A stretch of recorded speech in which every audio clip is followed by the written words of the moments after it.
আজকে আমি পাকা কলা দিয়ে একটা রেসিপি তোমাদের সাথে শেয়ার করতে চলেছি, যেটা কিনা বাচ্চাদের কিন্তু দারুণ পছন্দ হবে। তো এখানে দেখো দুটো পাকা কলা নিয়েছি। তো প্রথমে কলাগুলোকে ভালো করে ধুয়ে নিয়ে ছাড়িয়ে নিয়েছি খোসাটা। নেওয়ার পরে এবারে কিন্তু এটাকে একটু কেটে নিতে হবে। তো আমি ঠিক এরমভাবে একটু হালকা করে স্লাইস করে কেটে নিচ্ছি, কিন্তু একটু মোটা মোটা থাকবে। তো তারপরে এখানে আমি গ্যাসেতে দেখো একটা প্যান বসিয়ে তার মধ্যে দিয়েছি বেশ কিছুটা বাটারটা মেল্ট হওয়ার সাথে সাথে এর মধ্যে দিয়েছি 1 থেকে 1.5 চামচ মতো চিনি। তো চিনিটাকে বেশ কিছুক্ষণ নাড়াচাড়া করে চিনিটাকে ক্যারামেলাইজড করে নিতে হবে। তো একটু সময় নিয়ে ক্যারামেলাইজড করে নেবার পরে যে কলার টুকরোগুলো আমি কেটে রেখেছিলাম সেইগুলো কিন্তু এবারে সবকটা আমি এর মধ্যে দিয়ে দেবো।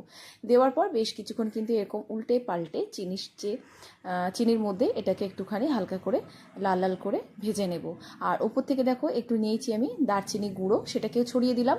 দেওয়ার পর সেটাকে হালকা করে মিশিয়ে নিয়েছি। নেওয়ার পর এর মধ্যে বেশ কিছুটা আমি ড্রাই কোকোনাট সেটা দিয়ে দিয়েছি।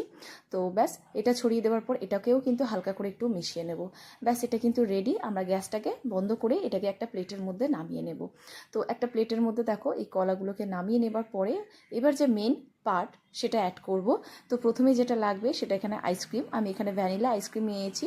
তো যে বাটি আইসক্রিমগুলো হয় সেরকমই দুটো নিয়েছি এটার মধ্যে। তো ব্যাস, উপর থেকে আরও বেশ কিছুটা ড্রাই কোকোনাট দিয়ে দিলাম।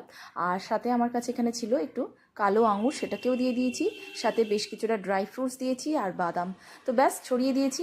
এবারে কিন্তু এটা এনজয় করার পালা।